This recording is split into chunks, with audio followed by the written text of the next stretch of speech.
Hello दोस्तों, नमस्कार। कैसे हैं आप सभी? उम्मीद है अच्छे होंगे और अपनी पढ़ाई को एक बेहतरीन शानदार से तरीके से कर रहे होंगे। तो मैं आज आपके लिए इस वीडियो में आईवीए पर आधारित कुछ प्रश्न लेकर आया हूं, जिन्हें हम पहले भी बेसिक से बताऊंगा। मैंने स्टार्टिंग में, बाद में एक ट्रिक लेकर आया हूं। उस ट्रिक के माध्यम से आप कैसे भी क्वेश्चन हो उसे मात्र 4 से 5 सेकंड के अंदर सॉल्व कर सकते हो। देखिए, पहले बेसिक से देखते हैं। इसका बेसिक क्या है। इसमें दे रखा है, यदि ए की आय बी की आय से 20% अधिक है, तो पूछा है बी की आय ए की आय से कितने प्रतिशत कम है। तो देखिए, परसेंट में एक तो है ए, एक है बी।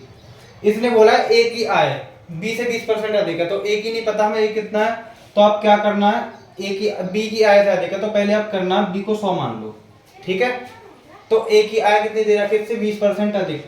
100 एक ऐसी संख्या है जिसका तुम कितना भी परसेंट निकाल लो उतना ही रहेगा।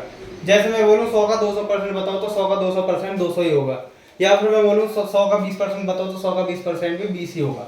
तो इसने बोला बी की आय से 20% अधिक है, तो 20% मतलब कितना हो जाएगा, ए की वैल्यू हो जाएगी 120। अब यदि इसमें आपसे पैसे पूछेगा कितने ज्यादा है, तो तब बता दोगे कि ए 100 से ए बी से 20 रुपए ज्यादा है।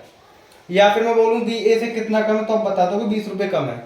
लेकिन अगर परसेंटेज में पूछे तो आंसर चेंज हो जाता है। जैसे इसमें दे रखा है ए बी से 20% अधिक है, परसेंट में तो 20 अधिक है लेकिन परसेंट कम, 20% कम नहीं होगा।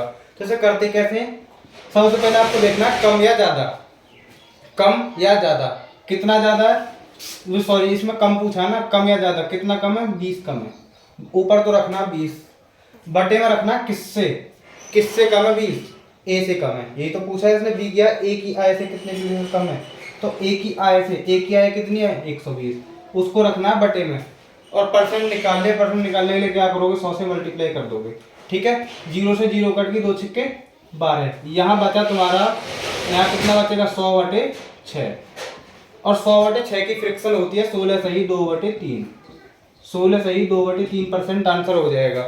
अब यदि मैं इसे एक ट्रिक के माध्यम से करूं, तो एक हमारा रूल होता है concept of A B rule, लेकिन ये लगेगा तभी यदि एक तरफ वैल्यू बढ़ रही है तो दूसरी तरफ वैल्यू यदि घट रही हो। जैसे इसमें दे रखा है ना, ए और बी थे, ए 20% अधिक है, अगर ए 120 है, 20 है, तो इसमें देखो एक तरफ तो ए ने ज्यादा दे रखा है, 20% अधिक है, दूसरी तरफ पूछा है कम, तो तभी हम उस कॉन्सेप्ट को लगा सकते हैं।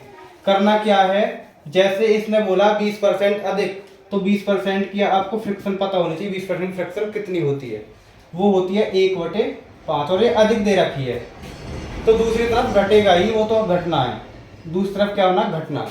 अगर यहाँ ऊपर एक है तो आप पहले यहाँ एक ही रख लीजिए, ठीक है, बटे में। यहाँ प्लस है तो 5 और 1 कितना हो जाएगा, 6, और 1/6 की फ्रैक्शन होती है 16 सही 2/3।